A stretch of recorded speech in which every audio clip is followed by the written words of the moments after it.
जैसा कि आप लोग जानते हैं कि क्रिप्टो करेंसीज के अंदर जब आप काम करते हैं तो आपके पास एक वॉलेट होता है और वॉलेट के अंदर जो है आप अपनी सारी क्रिप्टो करेंसीज रखते हैं, बिटकॉइन रखते हैं और वहां से ट्रांजैक्शंस करते हैं। अब वॉलेट जो है दो तरह के होते हैं, हार्ड वॉलेट भी होता है, सॉफ्ट वॉलेट भी होता है। इस वीडियो के अंदर कुछ टेक्निकल चीज बतानी है और ये लाजमी आप समझ लीजिएगा इससे पहले कि आपको ना इसके अंदर कुछ प्रॉब्लम्स आना स्टार्ट हो, क्योंकि आजकल बहुत तेजी से जैसे जैसे एआई का दौर आ रहा है ना, ये जो चीज मैं इस वीडियो में बताने वाला हूँ ना, ये बड़ी तेजी से ग्रैब या कैच होगी आपके वॉलेट्स की।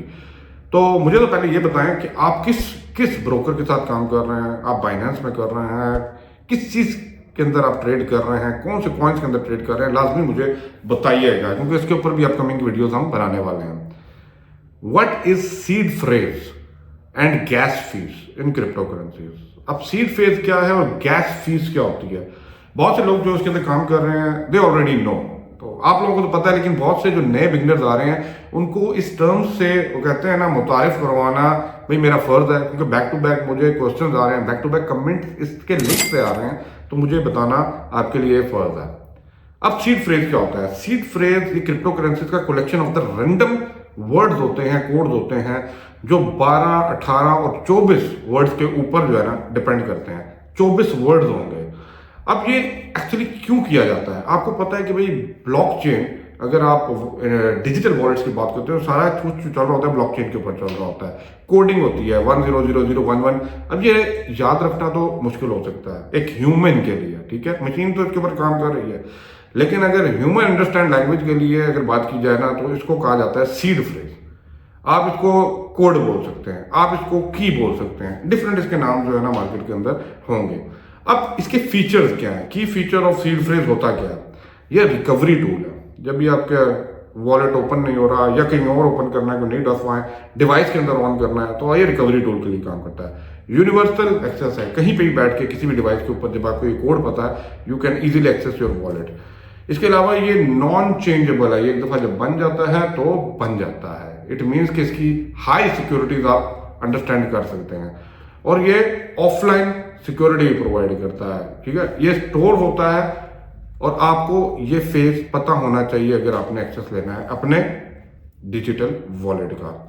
अब एग्जांपल के लिए बात करूं, जैसे अब आपके लिए फनी लगेगा, मैं कहूं कि apple, banana, cherry, monkey, frog, chair, glass, something, ये छोटे छोटे वर्ड्स हैं। अब with the combination of this words, ये 12 वर्ड, 24 वर्ड, 16 वर्ड, आप बनाते हैं एक फ्रेज, ठीक है। उस फ्रेज को एक्चुअली सीड फ्रेज बोला जाता है और ये फ्रेज के अंदर जो जो छोटे छोटे वर्ड्स है ना, बनाना, एप्पल, मंकी, ये सारा कुछ जो है ना उसके अंदर वर्ड्स है और इन वर्ड्स को जो है ना आप सीड बोलते हैं फ्रेज के अंदर। इन दोनों को कंबाइन करें तो सीड फ्रेज बनता है। अब हर जो वर्ड इसके अंदर आप चूज कर रहे हैं ना वो एक स्टैंडर्डाइज वर्ड है, ठीक है, और वो किसी चीज को रिप्रेजेंट कर रहा है जो आपको इजीली, वो कहते हैं ना, याद भी रहे, वो वाला आप इसके अंदर चूज करते हैं। अब इंपॉर्टेंस क्या है आपके लिए कि यार एक सीड फ्रेज को हम क्यों रखते हैं, इसकी इंपॉर्टेंस क्यों है ब्लॉकचेन के अंदर या जो भी डिजिटल वॉलेट्स के अंदर काम कर रहे हैं, वाई? देखिए, सबसे पहले तो ये समझना पड़ेगा, जब आप ये बनाते हैं ना, इसकी securities is very high securities, please do not share it. ये एक ही दफा है आपके पास है, इसको शेयर किसी के साथ नहीं करना। स्टोर इट सेफली, इसको बहुत मोहतात तरीके से वहां पे रखें जहां पे सिर्फ आपका एक्सेस हो और आपको पता हो यहां से मैं इंफॉर्मेशन निकाल लूंगा। अगर आपने ये सीड लूज किया तो समझ लें आपने अपना वॉलेट लूज किया, क्योंकि इसकी अगली एग्जांपल जो है ना मैं इस वीडियो में देने वाला हूँ। चैनल को आपने सब्सक्राइब किया है ना भाई मेरे? हाँ जी, भाई के चैनल को सब्सक्राइब लाजमी कर लीजिए और जो भी कॉइन के अंदर आपने इन्वेस्ट किया मुझे बताएं कौन सा कॉइन 2025 में बूम करने वाला है आपके एंड से, जरा बताइए, फिर इसके ऊपर वीडियो भी इंशाल्लाह बनने वाली है। अब हम कर क्या सकते हैं भाई? If you want a new seed, आपका कोई सीड गुम हो जाता है, आपको नया वॉलेट ही बनाना पड़ेगा। Create a new wallet, this is the only way to make your seed new. वो पुराना वाला सीड जो है ना दोबारा नहीं बनता, ठीक है। और इसको सिक्योरली बैकअप रखें, अपने ऑनलाइन अकाउंट्स के ऊपर रखें, जहां पे भी रखें जहां से आपका एक्सेस हो और आप इसको इजीली कर सकें। अब ये बात से समझ आ गया कि गैस फीस इस चीज को ट्रांसफर करने के लिए यूज होती है।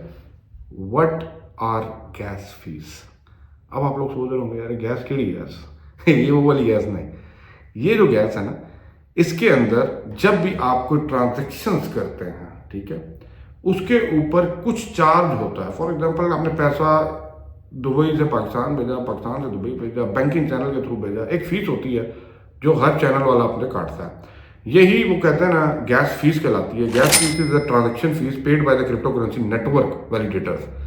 क्योंकि आपको पता है वो माइनिंग नहीं जो कर रहे होते हैं, इसके ऊपर भी डिटेल हम बात करेंगे कि माइनिंग मशीनें लगा के वो कैसे कमाते हैं। तो एक्चुअली वो जो कट होता है गैस फीस का वो जाता है माइनिंग वालों को, ताकि उनके भी बिटकॉइन बनते रहे ना, जो आपको ब्लॉकचेन की इतनी फास्ट प्रोसेसिंग के लिए अपना वो कहते हैं ना चैनल और नेटवर्क प्रोवाइड कर रहे होते हैं। अब गैस फीस का पर्पज क्या है? आपको सीड फेज तो क्लियर हो गया, अब गैस फीस का पर्पज क्या है? ठीक है, गैस फीस का जी पर्पज ये है कि भाई जो भी कंपनसेट किया जाए, जो भी आपका ब्लॉकचेन प्रोवाइडर है, जो भी आपका ब्रोकर है, जो भी आपको वो कहते हैं ना फैसिलिटी प्रोवाइड कर रहा है ये ब्लॉकचेन का नेटवर्क बनाने के लिए, ठीक है, और आपको स्कैम से बचाने के लिए, फास्ट प्रोसेसिंग करने के लिए गैस फीस ली जाती है। जब ये फीस दी जाती है और ली जाती है ना, तो इसके ऊपर किसी ना किसी की जिम्मेदारी आती है आपके वॉलेट को सिक्योर करने की। अब गैस फीस वर्क कैसे करती है? अब इसका सिंपल फॉर्मूला बताता हूँ। टोटल फीस जो है ना, जो गैस फीस होती है, is equal to gas limit and gas price. अब देखिए गैस लिमिट और गैस प्राइस किस चीज पर डिपेंड कर रही होती है? Gas limit the amount of the total, कितनी ट्रांजेक्शन्स आप कर रहे हैं, और gas price the cost of each unit of gas, कितना पड़ रहा है। अब ये क्यों हो रहा है, इनके ऊपर क्या फैक्टर्स इन्वॉल्व हो रहे थे, वो समझने वाली है। देखिए नेटवर्क किधर का यूज कर रहे हैं, कैसा नेटवर्क यूज कर रहे हैं, क्या वहां पे माइनिंग, इट मीन्स कि ब्लॉकचेन नेटवर्क फास्टली परफॉर्म कर रहा है या कम है। क्योंकि देखिए ब्लॉकचेन जब भी ऑपरेट करता है ना, ये ब्लॉकचेन एक नेटवर्क के थ्रू कर रहा होता है, तो इसके ऊपर डिपेंड कर रहा होता है कि कहाँ पे वो कहते हैं ना हाईली पेड नेटवर्क चल रहा है, तो वहाँ पे आपको गैस फीस की ट्रांजेक्शन फीस डिफरेंट हो जाती है। अब ट्रांजेक्शन्स की वो कहते हैं ना कम्प्लेक्स किस्म के जो ट्रांजेक्शन होते हैं ना, कम्प्लेक्सिटी, वो भी जो है ना गैस फीस को चेंज कर रही होती है, गैस फीस के ऊपर जो है ना इम्पैक्ट डाल रही होती है, तो इसलिए आपकी ट्रांजेक्शन फीस जो है ना वो महंगी हो जाती है। अब कुछ टिप्स देने वाला हूँ जिससे आप मैनेज कर सकते हैं अपनी गैस फीस। सबसे पहले use the wallet that allow you to adjust your gas fees manually. उधर लिखा होता है इतनी गैस फीस लगेगी, उन्हीं वॉलेट्स को आप यूज करें। ट्रांजैक्ट करें ड्यूरिंग ऑफ पीक आवर्स। जब पीक आवर्स के अंदर आप ट्रांजेक्शन्स करते हैं तो डेफिनेटली गैस फीस आपकी हाई होती है, क्योंकि बहुत ज़्यादा ट्रैफिक होती है, नेटवर्किंग के थ्रू चल रही होती है, और ये सारा ब्लॉकचेन के अंदर से गुजर रही होती है। तो जब पीक आवर्स होते हैं तो गैस फीस इंक्रीज होती है, ये एक यूनिवर्सल ट्रुथ है। तो पीक आवर्स के अवॉइड कीजिए और गैस फीस को लेकर चलिए। सीड फेज आपको समझ आ गया, ये वो चीट कोड है जो आपने संभाल के रखना है, किसी के साथ शेयर नहीं करना, हाईली सिक्योर है। एक दफ़ा बन गया, नया बनाने के लिए आपको नया वॉलेट बनाना पड़ेगा, प्रॉपर जगह पे इसको सेव करके रखें और किसी के साथ शेयर मत करें। गैस फीस जो होती है वो जब भी आप ट्रांजेक्शन्स करते हैं उसके ऊपर आपको गैस फीस पे करनी पड़ती है, और gas fees is totally depending on your network provider और आपके ब्लॉकचेन सिस्टम के ऊपर लगा रही होती है। आई होप सो नए बंदे के लिए थोड़ी सी इंफॉर्मेटिव वीडियो होगी। If you like the video definitely like and share and subscribe the channel too. Thank you for watching. आप मुझे लाजमी बताइए किस क्रिप्टो करेंसीज के अंदर काम कर रहे हैं और कौन सा कॉइन 2025 के अंदर आप बूम होता हुआ देख रहे हैं। अल्लाह हाफिज़।